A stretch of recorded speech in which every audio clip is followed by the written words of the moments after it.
All right, guys, I got a special episode today with Ole Hill, my man. Brother, this is going to be the greatest knee podcast out there. Can I just get like a little introduction from you? Yeah, bro. So if anyone's got knee pain, this is the best possible podcast for them to listen to. Anything else would be a waste of time right now. And so I'll break down my background because you obviously have the uncommon strength standards. And I feel like I come at knees very similarly to you, not the typical way. And to get right to the root of that, when I was 16, my dad had a heart attack. I saw him have the heart attack. He Cool. collapsed to the floor in front of me, and his face was purple, his ear was saggy, and I watched my mum keep him alive for 8 minutes, and then the ambulance came, and luckily he's still alive to this day. But what it showed me was we were a very, very healthy family. We followed what we were told to do. We ate healthily. We were very active. My dad, when he had the heart attack, he had just come back from a run. So he was training for the Auckland Marathon, very healthy guy. And that was my first instance of I was, or we were doing all the right things, but not getting the results. And I think at the end of the day, there's lots of people who have been told what to do with their knees, but they're still frustrated, they're still trapped, and they live in a body that's not supporting them. So ever since then, health has been an obsession of mine. I had knee pain horrendously when I was 16, and physios, chiropractors, coaches, all the mainstream approaches just didn't work for me, and I felt terrible. And it's like, what do you do when there is nothing that can be done? When you've tried everything, you just feel hopeless. And I know there's so many people out there in that hopeless state right now. So that's why I do what I do. And that's why I left my PT job. I left everything just to go all in on the knees now, because I know there's people out there suffering with it. Bro, that is an insane story. Terrifying that it can happen like that, hey, like with your dad. But also like if he's alive today, that's an amazing part of the story, definitely, right? And the perspective shift that you got from that is life changing for you as well. So that's pretty cool. Like terrible incident, but pretty cool outcome from it, really. Um, and now you have gone all in on knees, right? And you're getting the heap of like you're helping so many people with it. What were your knees like when you first jumped into this world? Because I know that you had some issues with your knees as well. Yeah, and it's fascinating because so many people have a different story with their knees, and it's just one part of the body, but it's such a complicated joint. Like, there's people saying they have patella issues, ACL, MCL, LCL. There's so many different issues that can be going on within the knee. And for me, when I was going through my knee struggles, now I didn't really know what was going on, and that was part of the problem. Lots of people, I heard this morning, like 90% of doctors in all situations will give a different second opinion. So whoever you see first, the second person will say something different. So that's a really common story that I've heard as well. And for me, there's a thing called Osgold-Schlatter's disease, and that's basically like it commonly gets labeled upon you if you're still growing. So if you're in development still and you have knee pain and people can't figure out what's actually wrong, you might get kind of dismissively labeled as Osgold-Schlatter's disease. And that's a lot of circumstances. There's because I didn't have like the bone sticking out of my leg, right? And so a lot of people with knee pain, you never have that physically visible trauma. Maybe there's some swelling, but maybe there's not even swelling. You just feel creaky, you feel out of place, you feel uncomfortable and not able to move like you want to. But when you can't see it, it's like an invisible pain, and people are almost dismissive of it because you can't see it to believe it. And I never really found out what was wrong with my knees, but the solution was that they were too weak and the surrounding areas were too weak. And with the majority of people, whether or not you've had a physical trauma, because if you had a physical trauma like an ACL tear or more serious issues, or if you just have aches and pains, those are both because the joint and the support of the joint wasn't strong enough for what your life demanded of it. That incident that caused the trauma put too much pressure for the knee to handle. So it's always an incapacity of the knee. Life pushes the knee beyond what the knee can handle. So if you can increase what the knee can handle, you won't get injured and you can reverse the injuries that are going on. I love that, bro. I always tell any client that I have that gets any kind of injury, I say use this as a reason to get just ridiculously strong, because worst case scenario, we get real strong in this area now and you still have the pain. But why don't we just at least not be weak, get strong, and then reassess? And like you can tell that most of the time it is just your life is putting you into a weaker state that you're not ready for. Your capacity's not there. We need to build that shit up, which is where you come in, obviously, as a coach. And what's your first steps, bro, when someone comes in with knee pain to just get them moving again, and maybe like getting past the beliefs of, oh, my knee's been fucked for years, I can't do it, like this is who I am? Like, I'm sure you'd hear that all the time. Exactly. There's so many limiting beliefs surrounding knee pain.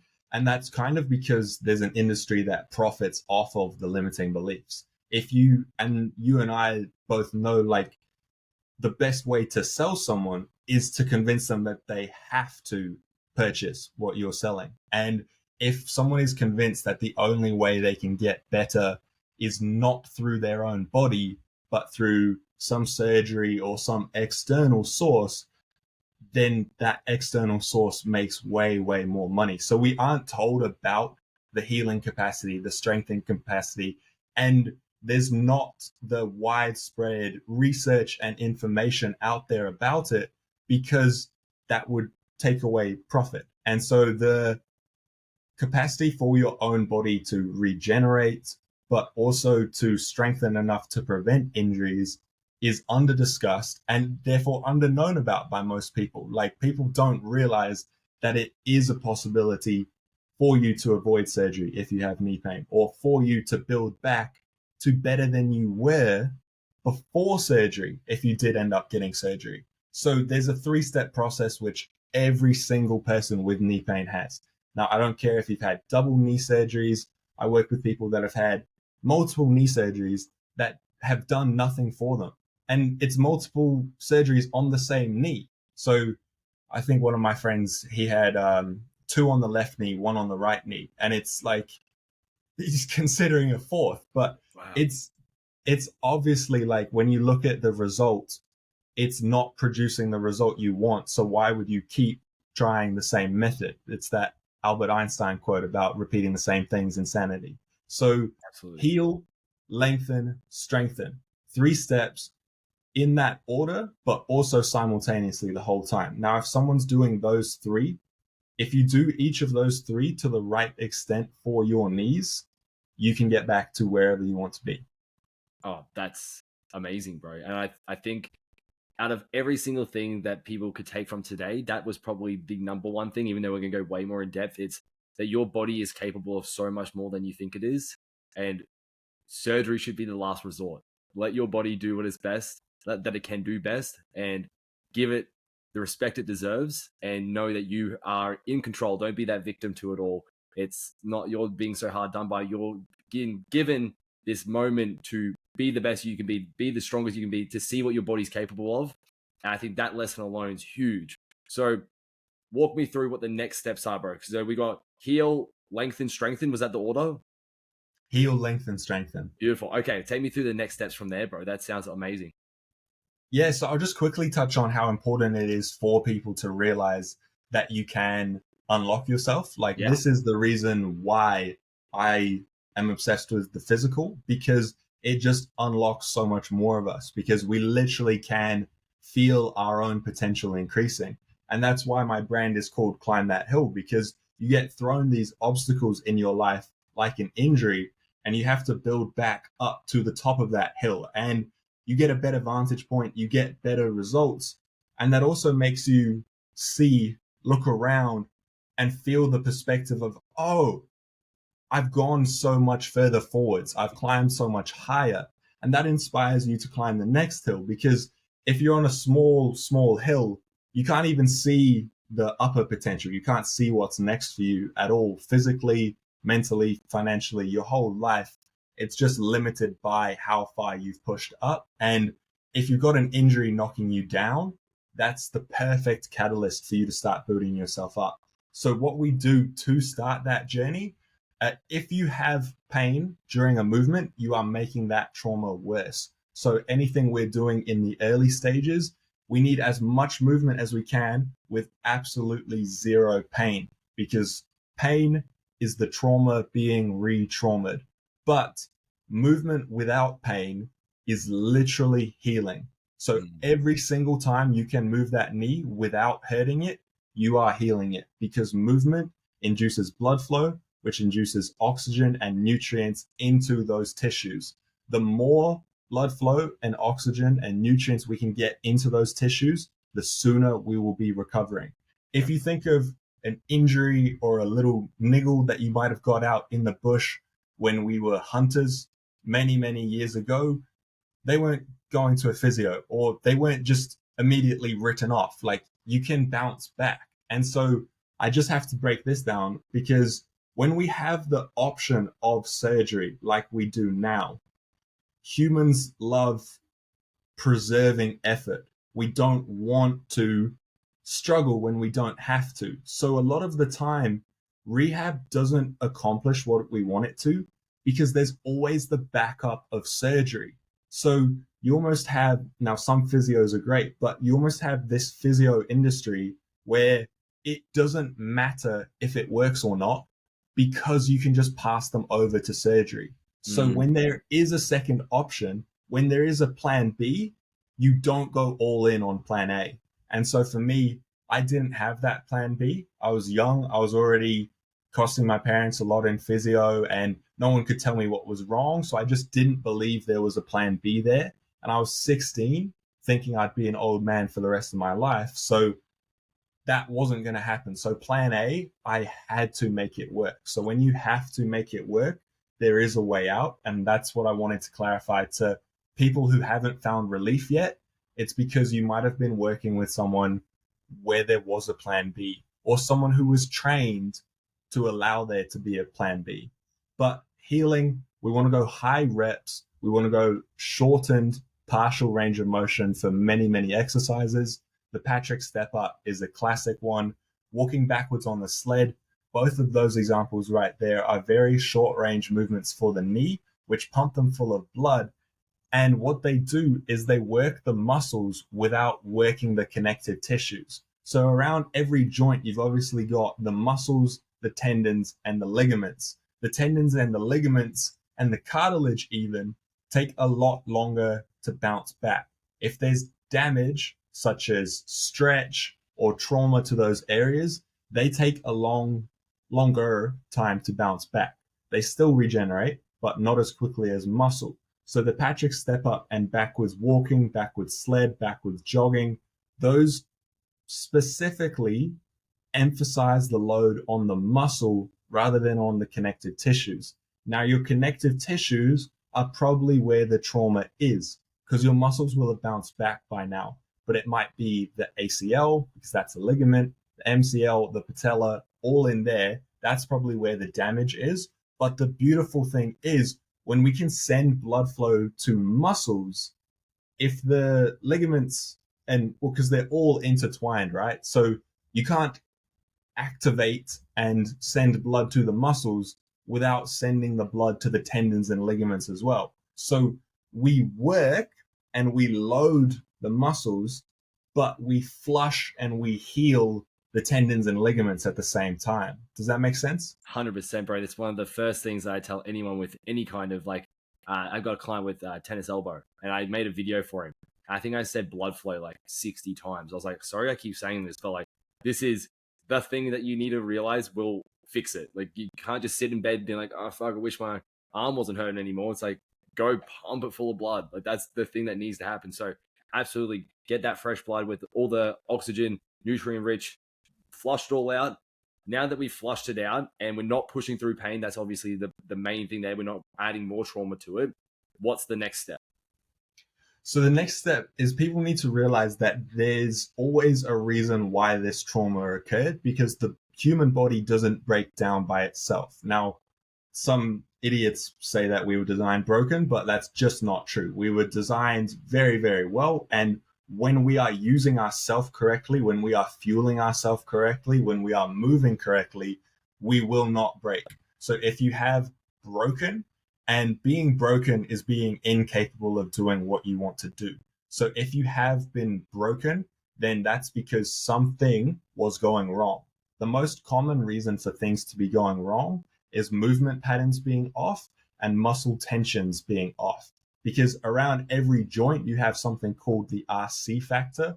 This comes from Paul Chek, awesome holistic movement and health practitioner, if anyone wants further information. So if you think about your quad, you've got the hamstring muscle and they're in an antagonistic role with each other. As one tightens, the other one lengthens. And so you almost have this three-dimensional support system around every joint. And it's like the guide ropes on a tent. If your tension on the right side of the tent is really, really tight and the left side is really, really loose, you're going to be sleeping in a bunch of nothing. Like, it's going to fold in on you. It's not going to fulfill its role. So when the tension in your joint is off, you don't have a healthy joint. And that's when things start to go wrong. So we've healed, and healing is consistent. I just need to distinguish this. Healing is often what I would do at the start of a workout, even now that I have no knee pain. So if I know I'm going to do a connective tissue loading movement, like a sissy squat, then I'll do something like backwards walking or Patrick step ups to pump my connective tissues with as much blood as I can, because healing sets us up for strengthening. Now, to go back to the lengthening, this is really important that we lengthen through load. Most people struggle with flexibility because it's boring. And most flexibility sucks. I would hate it too. I hate static stretching. Like, I force myself to do one. I just to touch my toes. That's the only like long hold that I'll force myself to do. But the majority of my work comes through what I call flexi strength. And that's getting into positions with load, because we don't need access to these positions. We need strength in long positions. That's what we really need. So making sure that our hip flexor, because the main hip flexor, because hip flexor itself isn't a muscle, the actual muscle is the psoas major, and the psoas major and the rec fem, which is that middle quad muscle, the rectus femoris, it's on the femur. So that muscle is really tied into the hips. And as your hips tighten, so does that quad. And if you think about it, if the top of your quad is pulling upwards, you're literally pulling, because the quadriceps tendon merges into the patella tendon. So if the quadriceps tendon is tight upwards, you're pulling the kneecap, the patella, into a position it's not supposed to be. So if your bedroom was in the neighbor's backyard, if it's in the wrong place, your house doesn't work. So if you've got the kneecap not where it's supposed to be, too high up, then you're obviously going to be that much more susceptible to injury. So lengthening is two things, because excess tension in the body is bad. Uneven tension is worse. So if you've got two tight hips, that's not as bad as one hip that's way tighter than the other one. So our priority is to even out, and then the priority is to increase range of motion globally. I love that, bro. That's a very easy way to explain it. And I think a lot of people will talk about, and like, we're both big on bare feet, right? So we often talk about the ground up, but it's probably not so talked about that it can be from up down, right? If your hip's pulling, it is going to pull everything as well. So it's not always just building from the bottom. We do need to attack it from the other end as well, because that could be the thing that you are missing, that you do have this imbalance and that's the solution to your problem. But you're not doing that because you haven't even thought that the hips connecting to your fucking knee, right? Like that's something that a lot of people probably won't think of. So this could be the next thing for them. So they do need to lengthen it with load, absolutely, because I will not do static stretching either. As soon as I learned that you can just get more flexible with load, I was like, oh, okay. I was doing yoga like every single day for my back pain, and it would fix it for 20 minutes. And I was like, oh, what's going on here? And then I added some weights in with it, and then it went away completely. It's like, oh, interesting. Okay, cool. Okay, so we've got the blood flow, which is like literally the perfect warm up, right? Like you say warm up, blood flow is hot. Like that's exactly what we need to be doing there, right? So now we've got this range with load. What's the next step? Yeah, I think just a simple way for people to understand healing first is when you've got machinery, that machinery needs lubricant, and you can think machinery without lubricant is dry and stiff. Connective tissue without blood is dry and stiff. Love that. Blood is lubricating, facilitating, like it just opens things up. Blood flow, blood flow, blood flow, blood flow. Get your reps Yeah. in on your blood flow. I love that, bro. That's perfect.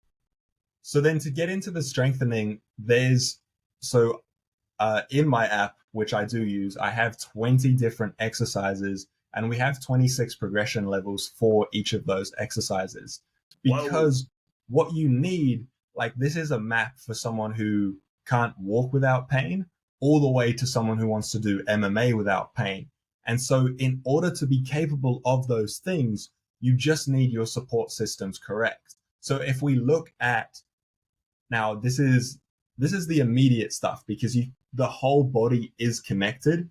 Breaking it down, that is just for our understanding because at the end of the day, your pinky toe is tied into your scalp. It's all interrelated. So when we do break it down, I just look at those first 20 support systems because they are exercises, but they're mostly areas of strength. So there's calves, but we have to look at the way that the calves are functioning. For example, I was just training a CrossFit athlete on the weekend, and she's very, very strong, more muscle than me. And we gave her body weight calf raises just at a very specific angle. It's called the flexor hallucis longus calf raise. And she was shaking trying to do them. So she's incredibly strong. But when you haven't worked your structures, which is your muscles, your tendons, your ligaments, in certain ways, then you can be surprisingly weak. And what does weak mean? It just means unsupported because you can have total strength, but how well is that strength supported? I was talking to a friend yesterday and he was telling me he's got a 30-inch vertical jump, but every time he lands, he gets severe ankle pain, severe knee pain.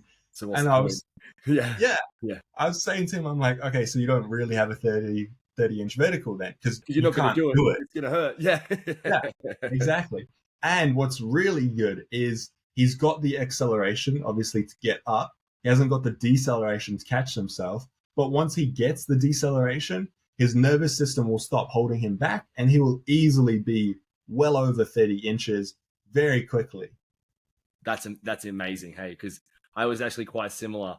I was noticing when I was young because I've got quite a good vert as well. But the landing, I'm real hard. Not pain, but like I just am not landing softly. Like I would want my clients to look like, and I was like, oh, I'm missing something here. And then been working on that, and it's insane the difference already. Like the sound is different, which is amazing. Then the body just flows with that too.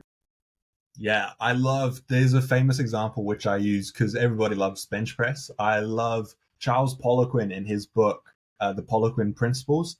He talks about training the Canadian hockey team and he took all of them off bench press for, I think it was 6 weeks or 12 weeks. And he had them only doing dumbbell external rotations. And that's obviously the decelerators of the shoulder. And when he put them back on, I think the average increase, so they did 6 weeks with no bench press, but after the 6 weeks, they all PB'd by around 10 to 30%, I think he says in the book. Whoa. Yeah. Whoa. So it's massive, massive. That's awesome because I've read a bit on him as well, and I know that he was using, I think it was the close grip bench as like the mother exercise, and then working out what percentage you should be able to hit on each of the other lifts.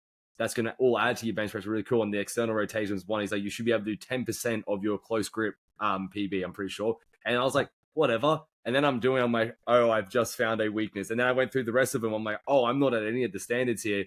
And I did just focus on it. My bench went up, but I was still doing bench because I like bench. But still, it's insane that you can not train it for 6 weeks and then get that kind of increase. Like that's the goal, right? Exactly. And that's how the knee works as well, supporting structures like that. So the external rotation is a very isolationary movement, but it targets a specific deep muscle, which the majority of people just won't have trained, or they won't have trained it intentionally in this manner. And that's where earlier what I was saying about when you have a plan B, you don't go all in on plan A. These are the types of things that you just wouldn't look for, you wouldn't search, you wouldn't find unless you have to, unless plan A is your only resource. So getting into the tibialis anterior, something else that no one trains, then many other areas that you just want to, if, like you said with your bench press, right? With those standards, if you know you are substandard, you know your body is leaving room on the table for the injury to occur. And that's why I have 20 standards with so many different progression levels, because it's like doing a 360 sweep. You've searched every area, you've got the whole area spotless, and then you literally go, like, how could I get injured? I'm so perfectly prepared for this. My capacity exceeds what life asks of me so much that there's no room for me to get injured. So if someone's trying to hike, or I have a lot of younger girls that just want to dance at festivals without pain. And if someone wants to do those pain free, then in the gym, I'm going to push you not crazy hard, but I'm going to push you beyond what that festival will ask of you by progressively overloading you. So we heal, lengthen, strengthen all the way to the point where you are stronger than what your life or your dancing needs your knee to be. And then you're just not going to get injured.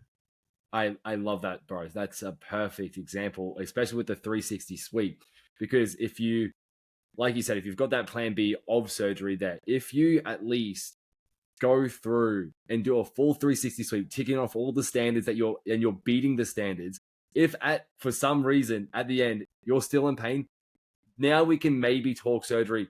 You're probably not going to need it. Like you probably just fixed it 100%. But I think you should have this list of things before you even consider it. If you can go for a full 360, 20 different standards and be like, I am an elite level in all of these things and I still have knee problems, cool, let's talk about it then. Let's get to work. Let's see where your weaknesses are. Let's focus on them. Let's bring the blood flow in the area.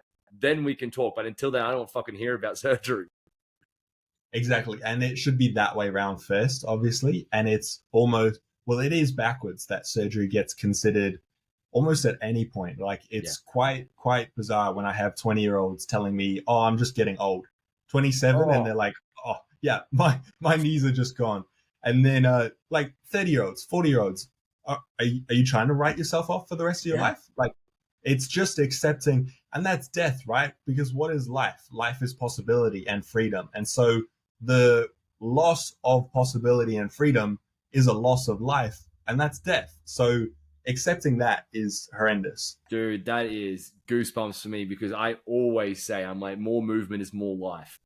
As soon as you remove any kind of movement, because when I skydived through that tree and my knee got blown up from it, and I was laying on bed for 6 weeks, I was like, oh, this sucks. Like I reckon like mentally I could bounce back and find a way. I could probably get like a wheelchair, fucking like half pipe or something. I could find a way. But like it was still like, oh my God, I'm never going to take walking and running for granted ever again, because now I know what life would be like without this movement.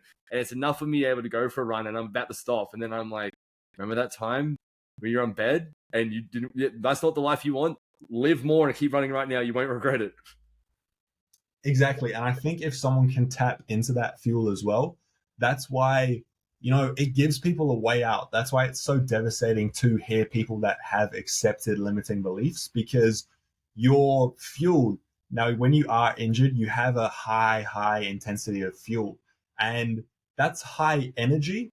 But a lot of people let that energy go into frustration, whereas it could be motivation. And so I talk to people that are very far down the frustration route, and it's almost like I can't get through to them. Whereas I need to I need to catch them earlier in the path so that I can siphon that frustration into motivation.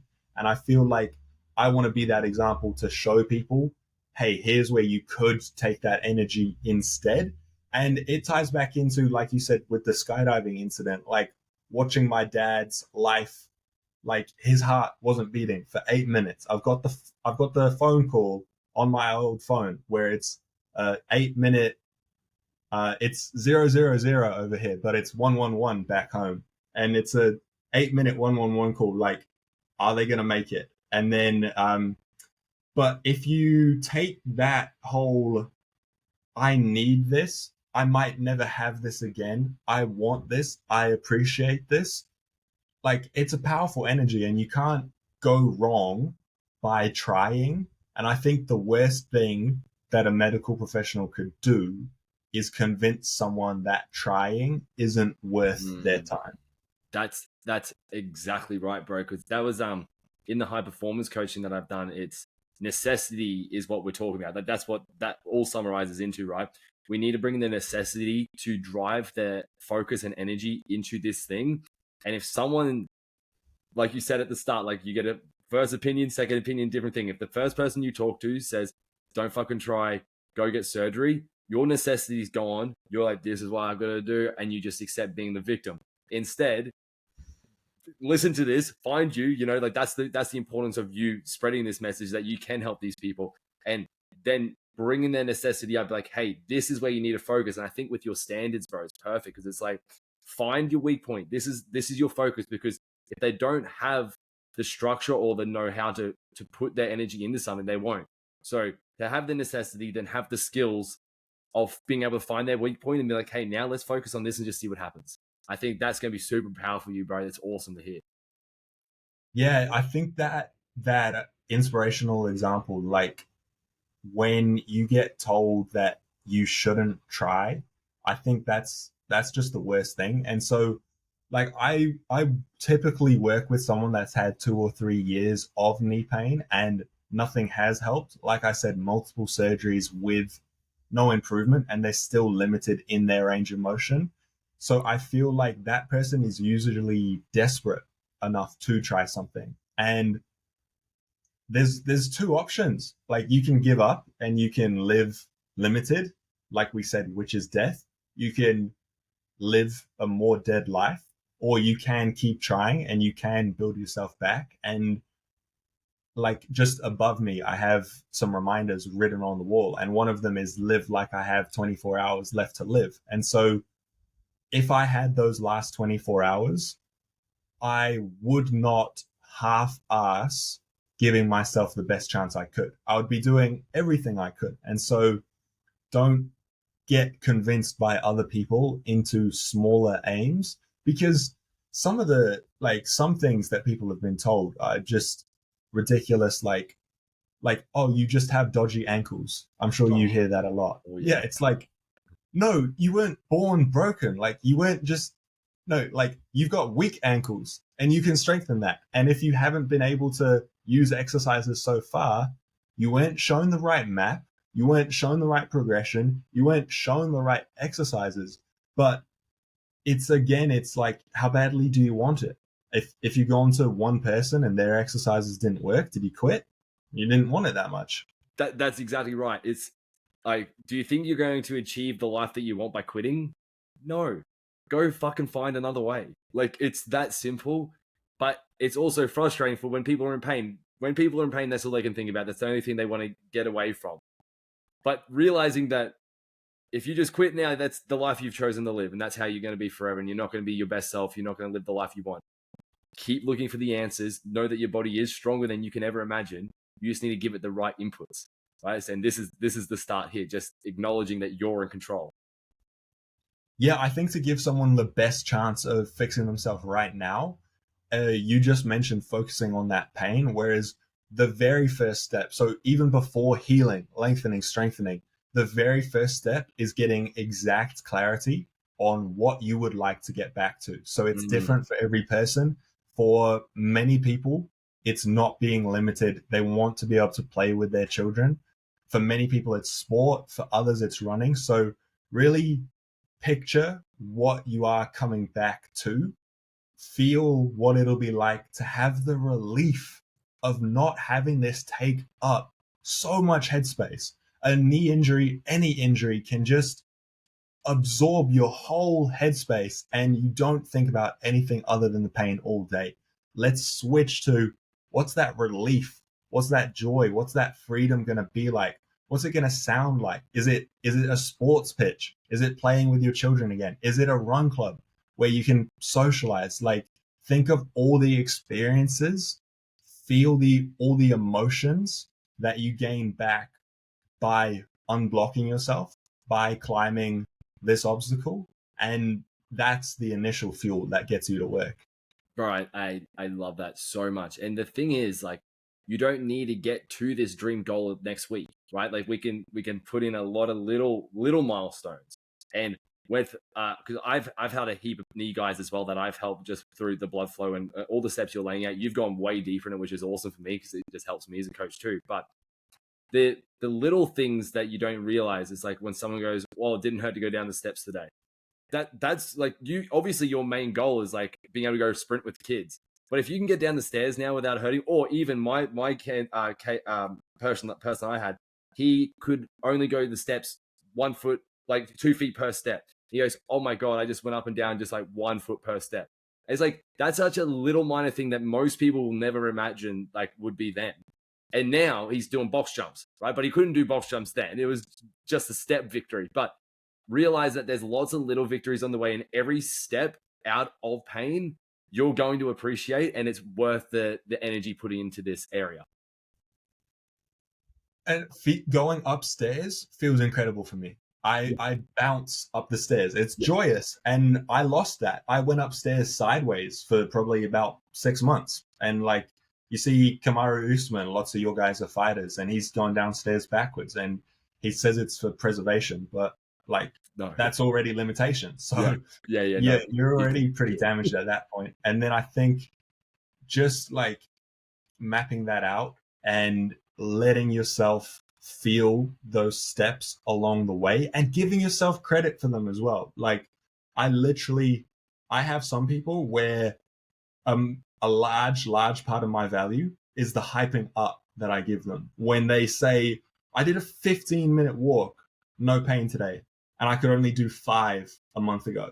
It's like huge, and you have to celebrate that, and it's exponential as well. So there's the perfect analogy, which is you're at the top of Mount Everest and you get a fist-sized snowball, and then you just roll it off the edge, and as it goes down it's just going to accumulate. Maybe there's a couple rocks that take pieces out of it along the way, but by the time it reaches the bottom of the hill, that fist-sized snowball is going to be an avalanche if it just doesn't stop. So if you do not stop, it is inevitable that you get what you want. Oh, dude, I love that, and it's this I didn't realize we were going to go this way, which is perfect because you've got this crazy system with step by step process. This is how you're going to win, but the real thing is the mindset, right? As with it is with everything. It's if you aren't willing to do these things, it's not going to happen. If you don't choose to win, it's not going to happen. You just need to not quit. If you just don't quit, you will win, especially because you're going to eventually find the path of least resistance and they're going to come and find you finally. And then it's going to be like, oh, here, I need to pass step 1 of the standard, step 2, step 3, step 4. Have the little wins along the way. See that it's very easy to do once we get the right movements going on and like getting some wins and just building that momentum from there and just keep snowballing down, right? Yeah, I gotta touch on that. So I'm the best knee pain coach in the world, But that's only because of a massive mistake that I made. And I was working with a mate. I call all of my clients mates, but this guy was actually a very close mate. And we'd been working together for a while. He had gotten some big improvements, but he he stopped working with me and he didn't see the light at the end of the tunnel. And I realized that was my fault because that hurt a lot. Someone that I was close with not seeing the light at the end of the tunnel when I knew that I could get him there. So that was a while ago. And I realized what had happened was he didn't see the vision. He didn't see all the steps up to the top of that hill. So he was still frustrated. That's exactly why I laid out the standards, because you can't not see where you're going now. 20 exercises, 26 progression levels for each of those exercises. You have checkpoints to reach every step along the journey. It's impossible for you to not feel like you're going to get to the outcome, because if you hit all of those standards, like I haven't, I'm working on them. I'm working on the black belt for MMA standards. It's such a high level of strength. And even the lowest standards are such a high level of strength. Like you always have something to work towards. And you know, because some of them are very high reps, right? Maybe 25 reps. If you go from 15 reps to 17 reps to 19 reps, you literally know you are chipping away and decreasing the probability of your knees ever hurting again. So you can tangibly see and feel your knee pain percentage getting lower and lower and lower. And that's an incredible idea. Maybe I should do a percentage bar in the app as well. And you can literally see how close you're getting to where we know you'll be pain free. Just gamifying it. Hey, that's awesome. Exactly. So it came from, I knew that I had the tools in my head, and I built that over 6 years of 3 years of personal struggle, 3-4 years of coaching others. I knew I had it in my head. I knew there's so many people struggling with this. So I had to get it out of my head and into a usable, operable, learnable system. Because I don't think once people know why they're doing something, compliance is so much harder. I mean, higher. So you like if you understand something and you understand how it's going to help you, why would you not do it? Like you're just lazy and you can get lost. Like you don't want it at that point. So when people don't do their rehab, it's because they don't feel it working and they don't know where it's going. So if we solve those issues, it works and they know why they're doing it, then you become addicted to doing it. Dude, and that there would separate you from every physio on the planet, right? Because no one does their physio exercises. And now you've got this clear system where it's like, this is what you're going to do to hit this. And then once you hit that, you're going to do this. And this is why you're doing this, which is the game changer. Because I actually am doing the same thing now. I was wondering why I couldn't get some clients to commit to the program. And I'm like, man, like this shit works. Like I've shown you all the social proof, right? I've shown that, but they didn't understand how it could work for them.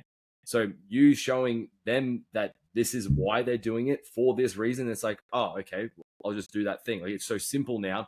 Anything that can reduce resistance to start is a winner, right? And especially when it's coming to getting out of pain, it's like you no longer have like the thoughts of, will this work? Will I just need to get surgery anyway? Like, is this pain like is it me? Is it worth me putting in the work at all? Because I'm just gonna get surgery.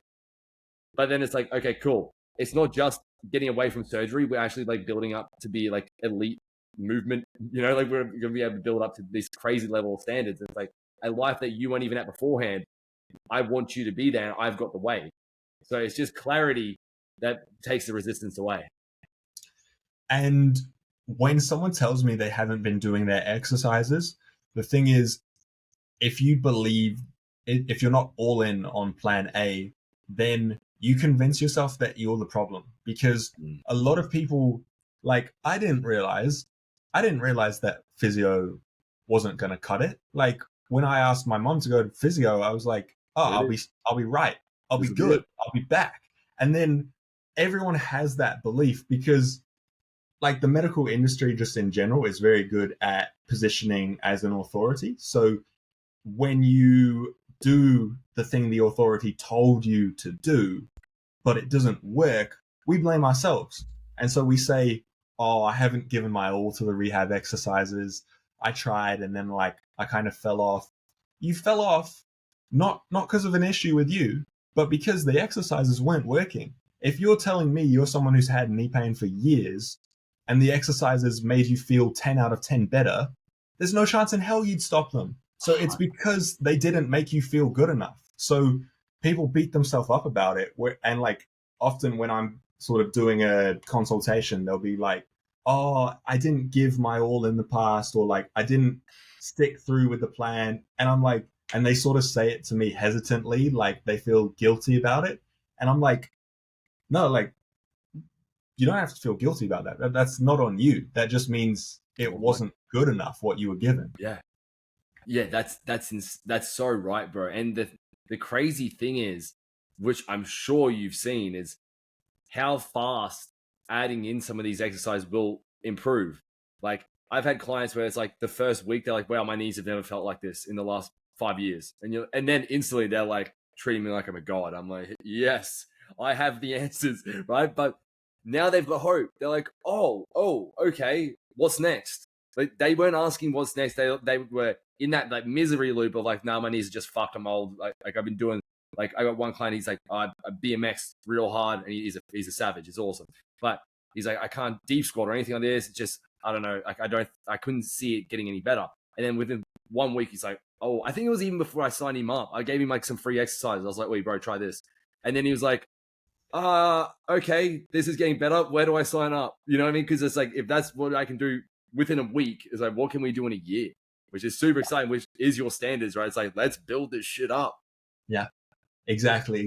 So a couple examples there. Like a really simple one is someone who gets knee pain while squatting, put a plate underneath their heels and it's gone. And if you can do that in 3 seconds, then people go, oh, there's hope, there's possibility. And you just need hope and possibility. For example, my client, Max, he's a good mate now. We stopped working together because he just got fixed like so quickly. Yes. So yeah. And I typically work with 12 weeks to 24 weeks and, you know, we're good. And so he came to me. He typically ran about 3 times per week. And when he came to me, he hadn't run for about a month because he'd been going from 3 runs a week to 2 runs to 1 run to no run because his knee pain had just been getting worse and worse. And so he signs up with me. We do three gym sessions a week, very small ones. He does 3 sessions for 2 weeks. So that's 6 sessions.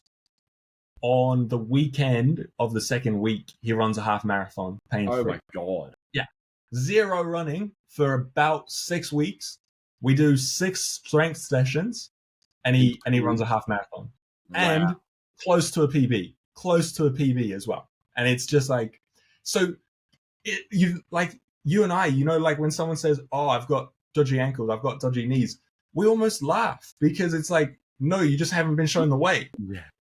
Yeah. I actually do. I'll get a message like that. I'm like, I'm about to change your life. Like I know with conviction that I am actually about to change and you are going to think I am the man. Let's do this right now. And that's the thing, right? If you can go from 6 sessions into a half marathon, it's like, oh, what else you got? Like, this is insane. Yeah. And that's literally restoring life, right? We talked about how restriction is death. And so if you can give someone freedom, you can give someone life. And I think that's why we're in the best possible industry to be in. Like I was, I got a scholarship to high school. I took physics a year early in high school. And then like at a parent teacher exam, my teacher asked like, oh, he's taken physics a year early. He's doing calculus. He's going to uni to be an engineer, right? And like, you know, my reasoning at the time was, why would I go build bridges when there's people that want to jump off them? Like if you know, I think humans come first. Like even in schooling, we should be taught so much more. We should be taught health. We should be taught movement long before we get taught algebra. It's so backwards. Like what I know about knees, what you know about movement, like this should be mainstream.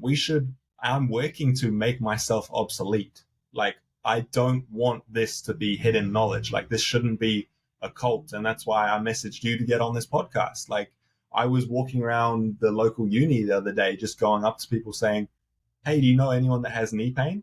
Like, just interrupting strangers, because it needs to be this way first. And I feel like when you know how low restriction can take you, then get back to the high of movement. There's nothing more important. There's nothing, bro. Like, I got goosebumps when you said that, because this is the best job in the world. You get to see people's lives change, and that you had an impact in that. It is the best thing ever, because you were feeling great, and then you're trying to spread that out, because then they'll bring their standards up of their quality of life, and then everyone around them, and that's going to be brought up, and that's just how you make a better world, and that's super exciting. And if we can get more people out of pain, that's going to happen even faster. Exactly, man. Okay, so to take action on that, I have 5 exercises.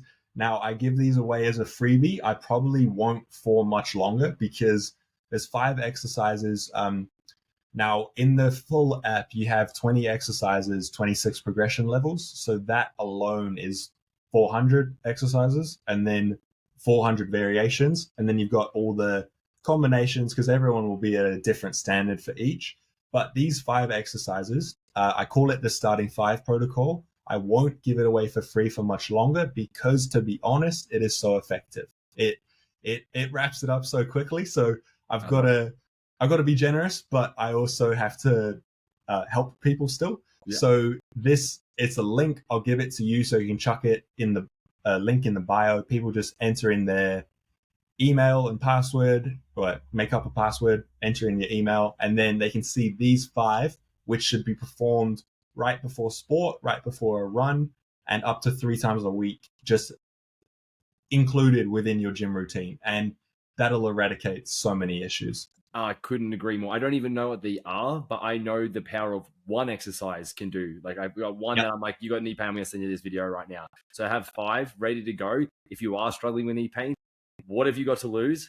Fucking try it. Go sign up to it. It's free. Go for it. Get out of pain. Realize that life's better, and go sign up with Ole. Bang. We on.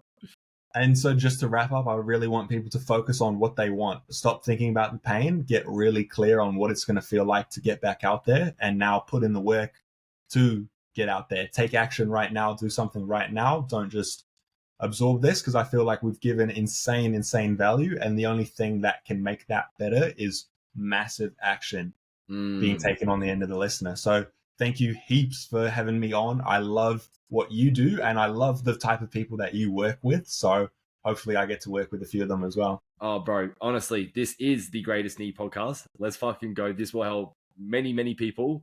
And I love what you're doing, bro. Helping people, and they're just going to live better lives. Let's fucking go. Thank you, brother. Oh,